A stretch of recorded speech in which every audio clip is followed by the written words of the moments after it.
An equity purchase transaction, also called an EP transaction, takes place when the owner-occupant of a 1 to 4 unit residential property in foreclosure conveys the property to a buyer who acquires it for rental, investment, or dealer purposes.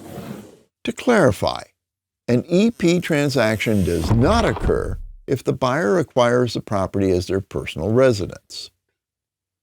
The non-occupying buyer taking title to the residence of a seller in foreclosure is called an equity purchase investor, an EP investor. Unique statutory rules apply to all equity purchase transactions, regardless of whether or not the investor is in the business of buying homes in foreclosure. Both the EP investor and their agent are to comply with EP law or be subject to penalties.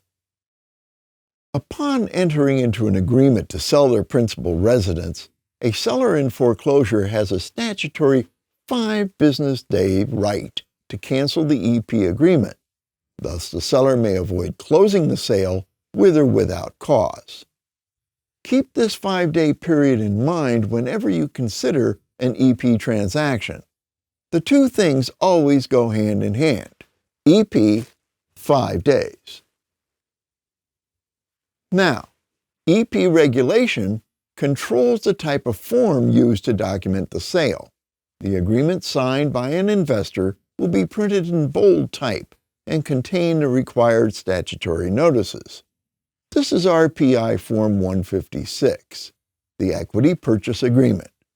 RPI's Equity Purchase Agreement complies with all statutory requirements and properly sets forth the right of the seller in foreclosure to cancel. Failure to use the correct forms subjects the EP investor and the agents to liability for all losses incurred by the seller in foreclosure, plus further penalties. Upon expiration of the 5-day right of the seller in foreclosure to cancel the transaction, the EP investor may not accept or induce a conveyance of any interest in the property from the seller, record any document regarding the residence signed by the seller with the county recorder, transfer an interest in the property to a third party, encumber any interest in the residence, or hand the seller a good faith deposit or other consideration. There is one other time period to keep in mind in the context of an EP transaction.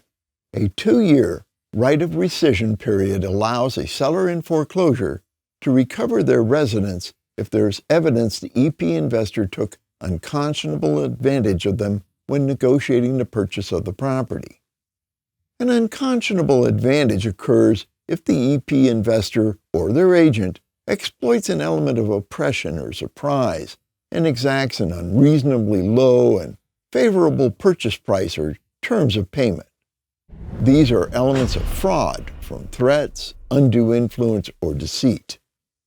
An EP investor who violates the 5-day cancellation period or takes unconscionable advantage of the seller in foreclosure is subject to imprisonment and/or a fine.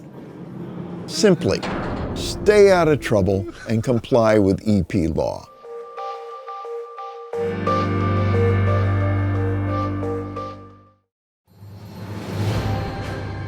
In a world of generic CE, it's finally time to start enjoying your real estate education. Introducing First Tuesday's video renewal course, Real Estate Made Real. California's first and only DRE-approved video-based renewal experience. Get an exclusive preview and enroll today. Be the star of your career.